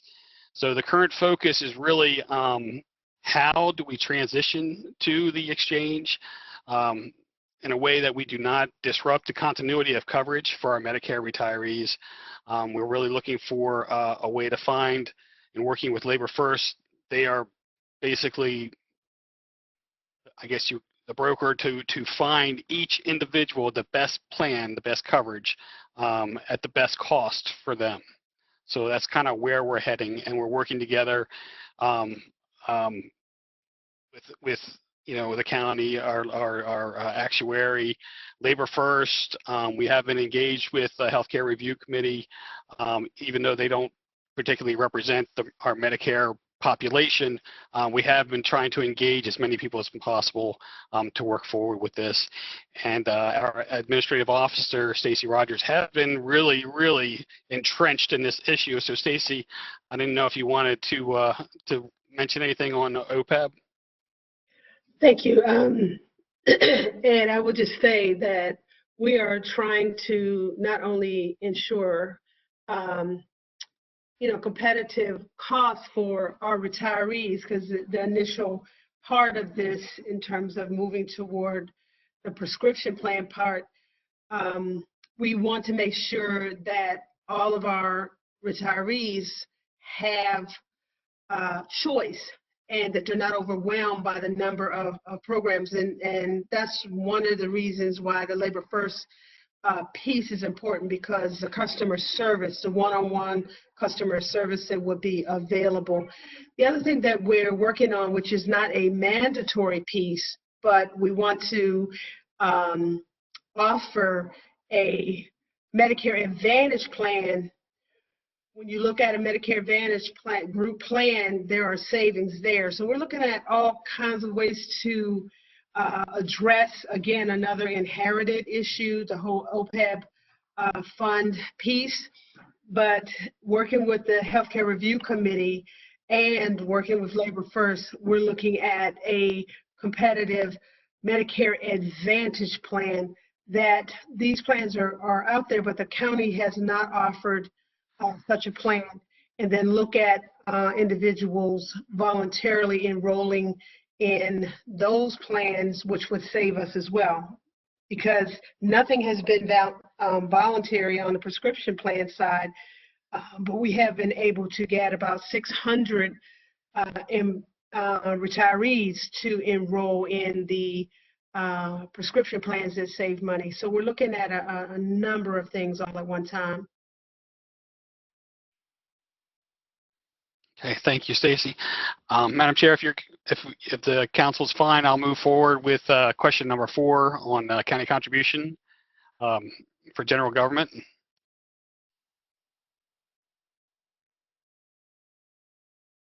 So. Muted. Yes, Carrie. All right, thank you. So we have been instructed by our healthcare consultant that the county should plan for a budget for a 5% increase across the board for our medical plans based on trend assumptions. This is a premium increase, and it's separate from the surplus issue that we discussed as far as dropping available funds into fund balance. We have had high claims in January and February this year, but they are followed up with very low or slow to come in claims for March and April as elective surgeries and other things, and people just behavioral changes for going to medical facilities for fear of COVID. But as things start to open back up for elective procedures, we expect this claims to pick back up again, but we won't know that until after the budget adoption for how that's going to be trending. So we do continue to work to ensure benefits are both affordable to our workers and sustainable to the system. COVID-19 will have dramatic changes, I'm assuming, with how we move forward with the healthcare landscape. With that said, the component units tend to have a different or a benefit structure that is somewhat advantageous when compared to ours. The percentages are different, but the goal would be for eventually us to have the same percentage structure or distribution moving forward, but it's going to take time to get us to that point. And then going to page 14 on liability claims. There was a cyber insurance policy that was initiated by after the city was attacked, and it covers us up to $10 million per claim for security and privacy liability, security breach response, multimedia liability, cyber extortion, and payment card industry data security standard assessments. This goes back to Baltimore City when we when we initiated this policy. And the question became, was this or is this coming to council? And we were advised by law, but this is not a service contract, but it's an indemnification agreement that does not fall within section 715 of the charter. So that's why we did not bring the contract or the agreement forward. Okay. And efforts to routinely minimize claims. Our claims management unit currently reviews all claims and comes in, and if the claim looks like it's something that could have been prevented, or if it is an analysis of risk that shows a constant problem or a threat to bodily harm or injury, the division will work with the agencies to put protocols in place and look for necessary training and other opportunities to educate staff to prevent any type of claims in the future. And as far as our automobile liability claims, that is still under review. I don't have an update for you at this time. Okay. Are there any questions or comments from Mr. Blades? Yes. Yes, Councilman Catch, was that you? Thank you. Thank you very much. Ed, with the insurance policy, the $10 million policy regarding the holding the county. Cyber insurance? Yeah, the cyber. As part of the contract,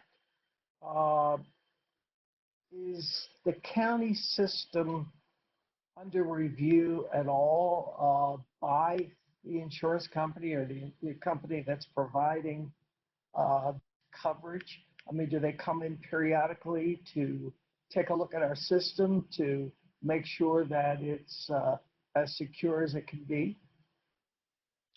I can tell you that when we were in negotiations for the contract, they asked a ton of security questions, and we had to provide detail on where our systems were and how well protected and how redundant and how isolated the backup system is from the existing system. So there was a lot of questions up front, but I'll have to follow up with Rob O'Connor as far as the frequency of them coming in to review or to come back in and review existing practices.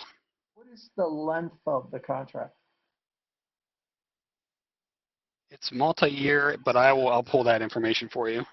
Renewable every year, 2 years, or whatever? Okay. It is renewable, but I just don't know how many off the top of my head. I would like to know that. Yeah. Thank you. Any other questions or comments? Yeah, I just. Oh, I'm sorry, Wade. I thought you were All finished. right. The $10 million policy, I hope that it isn't made public. I mean, I hope it's not something that the public's going to find out about, because, the people out there who are doing these kinds of things, oh my goodness, look, Baltimore County is insured up to $10 million. And, so is any comment about that? I mean, I would think it'd be very widespread that we have this policy. I think we had a hard time getting the policy. It was more difficult than I expected. It's not like going out and getting an auto policy, especially after Baltimore City getting attacked. So you're dealing with entities outside of Maryland who think Baltimore City and Baltimore County are the same, where, for us, those are fighting words. But that could be a blessing. They won't go after us. They think that we're all the same. So go ahead. Yeah. Right. So, no, I don't think people are going to come after us just because we got the insurance. Well, you might be surprised. I hope not. I hope not. That's why I don't particularly think it should be. Knowledge of that is spread around.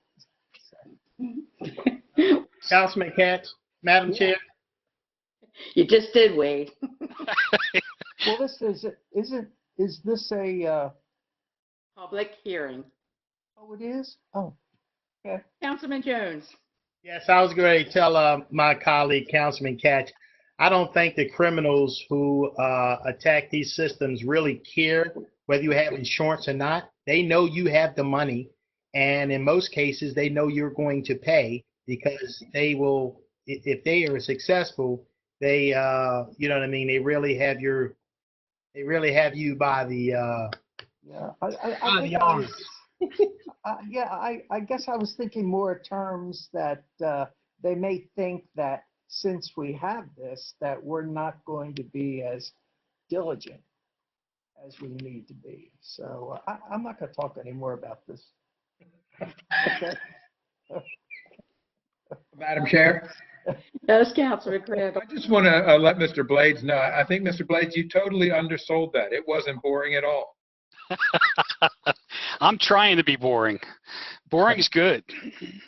You don't get in trouble when it's boring. That's right. Right. Are there any other questions or comments for Mr. Blades? Very good, Mr. Blades. We're finished with insurance. Thank you for that wonderful update. Sure. Okay, we're moving on to retirement. Let me pull that up.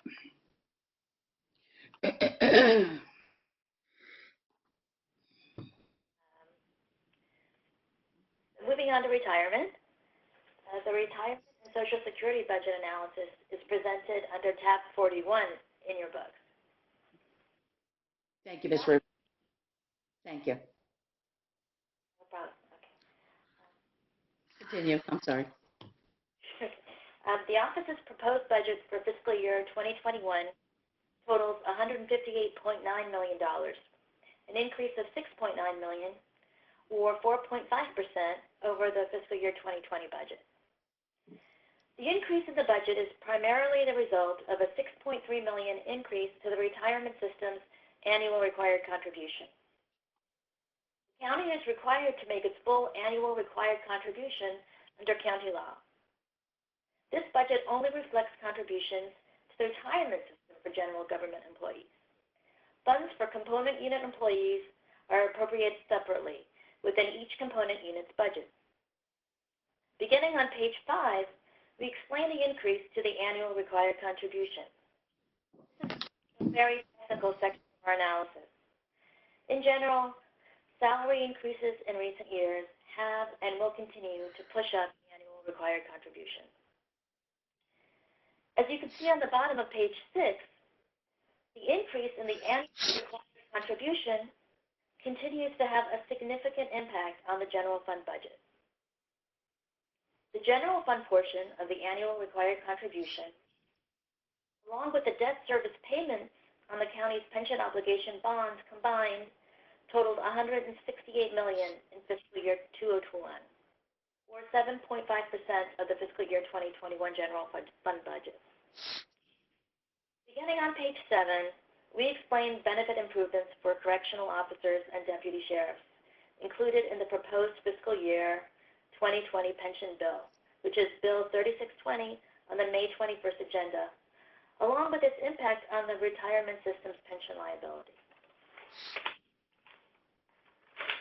Beginning on page 9, we discuss the system's financial condition. The retirement system experienced a 4.4% gross of fee return on investments for fiscal year 2019 and a 17.6% gross of fee return on investments for calendar year 2019. Obviously, the system is taking more current hits, not yet reflected in these numbers, from financial market declines that have occurred since the onset of the COVID-19 crisis. Beginning on page 10, we explain that there will not be a COLA for retirees and beneficiaries July 1st, 2020. The most recent COLA was granted in fiscal year 2019. More detailed pension system information is available in appendices C through E. We have identified several issues of interest and have posed a number of questions to the office. These issues also begin on page 5. At this time, I will turn things over to you for discussion.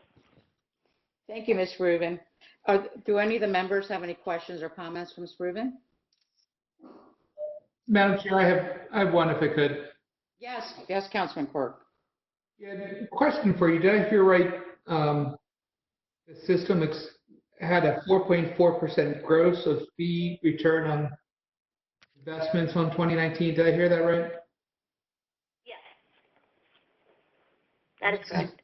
So by comparison, the system experienced a 17.6 gross of fee return on investments for current year 2019? Yes. All right, I'll ask Ed Blades. I just want to make sure I heard that right. Yes, that is correct. Okay, Ed Blades, sorry. Okay. we'll turn it over to Mr. Blades. Okay, thank you, Madam Chair. Of course, for number one, any adjustments that we do make, salary related, we will agree with a Social Security cut in that area. To be determined. Okay, any questions or comments, Mr. Blades, on number one? Okay, Okay, with number two, starting on page 7 with the questions there, and now I'm going to really try to bore you. So the potential impact of the pandemic on the ARC, which is the annual required contribution, will come across as changes in turnover patterns or investment losses. So if individuals are retiring earlier or delaying retirements, there could be some impact. But this impact will be amortized over 25 years and should not have a significant impact on the ARC.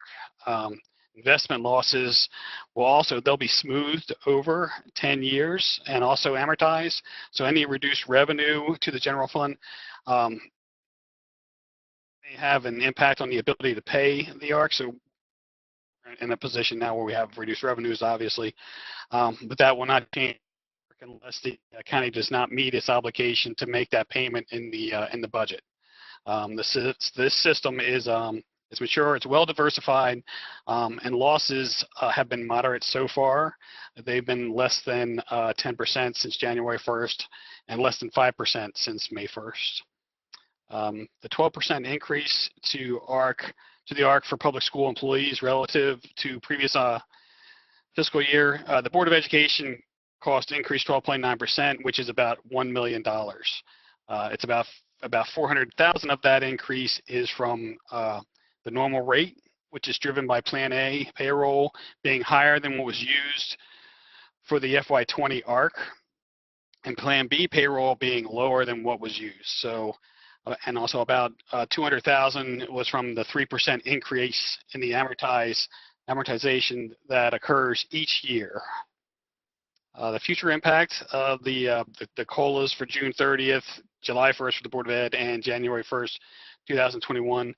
The impact of the active COLAs has been partially funded in the FY21 contribution through the normal rate. The liability impact will be measured on January 1st of 2021 when we do the evaluation and the amortization over 10 years. The previous active COLA resulted in about $5 million in additional annual contribution requirements. And then the last part of that section is the legal settlement. You've probably heard that we settled with the EEOC on the retirement system, and that we're looking at a $5.4 million settlement cost, which is substantially lower. Years ago, it was 17 to 19 million was the estimate, and this covers Plan A members who were over 40 years old between 2006 and 2016, were mandatorily required to join the system and paid a higher contribution rate, higher than the neutral rate. There's a benefits administrator that will send out notices and the settlement checks by June 22nd of this year. In FY22, this will result in an initial increase cost of $300,000. 300 to 600,000 additional costs to the contribution to the system. So moving on to question number 3 is related to the pension bill for correctional officers and deputy sheriffs. What this does is increases the percentage that they earn in the out years beyond 25 years. If you're familiar with the jail, which I'm sure you are, we have a very large number of correctional officer vacancies. And so this is looked at as a means of recruitment for correctional officers and deputy sheriffs for that matter, and retention, getting correctional officers to stay longer while we get through this hiring problem with getting those positions filled. So, and this is giving them the same benefits that the police department currently has. Let's see.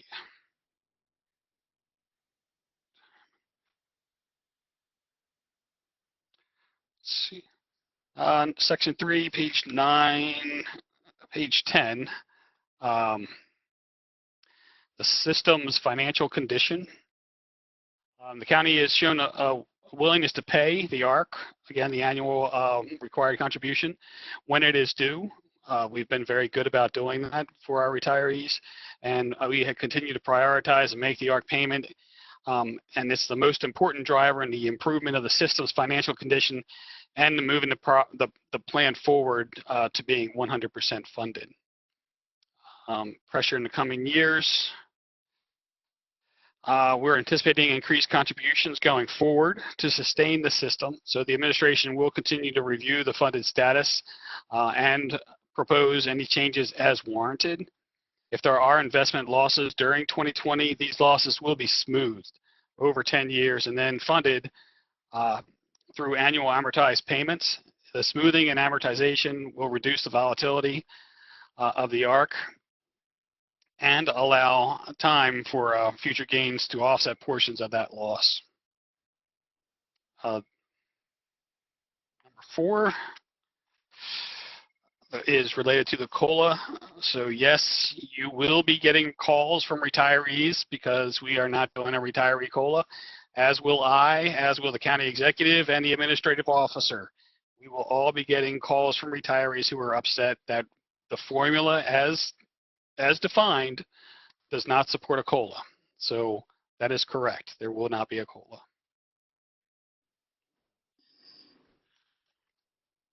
And lastly, risk metrics. The actuary measures 3 risk factors in their annual valuation. And none of these 3 risk measures currently fall within the lower risk range for us. Those risks are retiree liability as a percentage of the total, ratio of assets to fiscal year 20 payroll, and ratio of liabilities to fiscal year 20 payroll. And we are all, we are not in the lower risk range. We are above it on those. So when there are investments and other planned losses, there's a large burden as a percentage of the payroll in a mature system. The asset smoothing and liability amortization that we use lessens the volatility of cost increases from losses. Also, our Plan B benefits have less risk than our Plan A benefits, even with the lower benefits helping dampen future costs because they'll be paid later as more Plan B members retire. That legacy benefit, the current retirees plus future Plan A retirees will maintain the system's maturity and the risk associated with that maturity. And additional measures, we continue to fund our contribution as determined by our actuary. And that's all I have, Madam Chair. And you're still awake. I know, right? I think Councilman Jones was dozing off. I don't want to tell him. I think he was. I think he was starting to nod off a little bit, but I think his dogs barked and woke him up. Are there any questions or comments from the members for Mr. Blades on retirement? I have a quick question, Madam Chair. Or Councilman Quirk? Yeah, Mr. Blades, so our funded status currently is about 63.23%. That sounds correct. And of course, part of the reason, as we all know, it's fairly low is just because we're being more conservative in our assumptions on returns versus other systems that have much higher, maybe less realistic returns. What is our goal there to get our funded status up to, and how long do you think it's going to take to start seeing significant progress on this very low number? It's hard to say because we have competing interests. We're doing our best to move forward with getting to 100% full funding with our retirement system, but we also at the same time have to increase our contributions for OPEB, and we're competing with debt service. So it's difficult off the cuff to give you a set date for when we're going to get to 100%, but of course we're striving to get there. No, and I appreciate. I know we're in a tough situation right now, but I think I'd speak for the whole council saying that making sure that our pension itself is funded and as strong as possible before anything else. I completely agree. That's one of the things that the rating agencies look at, and I certainly want to make sure it's there when I get there. Just gonna say that. Yeah. You got a ways to go, Ed. Was that at Councilman Quirk? Yeah. I mean, I'm sure I tell him that all the time. He's got a ways to go. Yeah. I did know him when he had brown hair, but he still got a. Yep, my brother told me how old I looked yesterday. He was probably just messing with you. Madam Chair, I have one other question for Mr. Blades, if I could as well. Yes, Councilman Quirk. Yeah, just looking at like our long-term returns, and being ranked in the fiscal year 19, 88th percentile, and then in the current, the current year 2019, 63rd percentile. How do we look when we stretch it over like a 5 or 10-year period? Are we still falling in the lower half of our competition, or do we look a little better from a 5 or 10-year perspective than a short period of time? Well, I do have Bob Burrows on the line. He is our Chief of Investments and Retirement Administration. So, Bob, can you unmute and chime in on that? Yes. We are about the median for 10 years. That would be around the 50 percentile. Of course, we'd always like to do better. What percentage do we have in just indexing versus, other investments? Well, we have about 22% indexed. Could we be doing a little better if we had more indexed? I mean, to me, our performance seems incredibly mediocre, especially if we have a consultant. We should discuss that with the board. You have 2 members on the board who can make those changes.